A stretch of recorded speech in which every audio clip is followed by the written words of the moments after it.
Hello everyone, আসসালামু আলাইকুম। আপনারা সবাই কেমন আছেন? আলহামদুলিল্লাহ আমরা অনেক ভালো আছি। আমি আজকে রান্না করব টমেটো দিয়ে বরবটি। তো দেখেন কীভাবে আমি আজকে টমেটো দিয়ে বরবটি রান্না করি। প্রথমে চলো আমি একটা হাঁড়ি বসে দিয়ে এরপর পরিমাণ মতো তেল দিয়ে দিলাম। এরপর আমি একে দিলাম পরিমাণ মতো পেঁয়াজ কুচি আর রসুন দিলাম। তো ভালোভাবে নেড়েছে কিছুক্ষণ জন্য আমি একটু কষিয়ে নেব, একদম ভালোভাবে কষিয়ে নেব। এরপর আমি এখানে দিব হচ্ছে 4-5টা কাঁচামরিচ। এরপর কাঁচামরিচ দিয়ে একটু হালকা নেড়েছে আমি পেঁয়াজ রসুনগুলো একটু ভালোভাবে ভেজে নেব। তো একদম ভালোভাবে ভাজা হয়ে আসছে। এরপর আমি এখানে দিব মশলা বলতে আমি ফার্স্ট এখানে দিয়ে দেবো হচ্ছে কি হলুদের গুঁড়ো। এরপর হলুদের গুঁড়ো দেওয়ার পর তারপর আমি এখানে দিয়ে দেবো হচ্ছে কি ধনিয়ার গুঁড়ো, তারপর দিয়ে দেবো হচ্ছে কি জিরার গুঁড়ো। এরপর দেওয়ার পর আমি একদম ভালো করে নেড়েচেড়ে নেব, ভালো করে নেড়েচেড়ে এরপর আমি এখানে বরবটিগুলো দিয়ে দিব।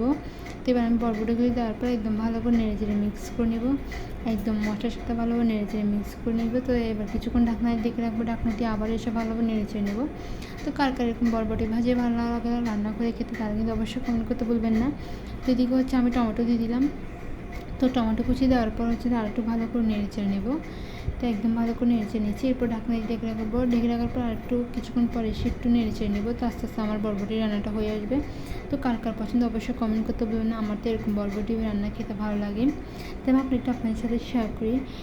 তো এইদিকে হচ্ছে আমি হালকা নেড়েচেড়ে নিয়েছি, আর কিছুক্ষণ রেখে দিলেই হয়ে আসবে আমার রান্নাটা। তো আপনারা অবশ্যই পুরো ভিডিও দেখতে দেন, দেখে অবশ্যই কমেন্ট করতে বলবেন যে কেমন আছে আমার ভিডিওটা।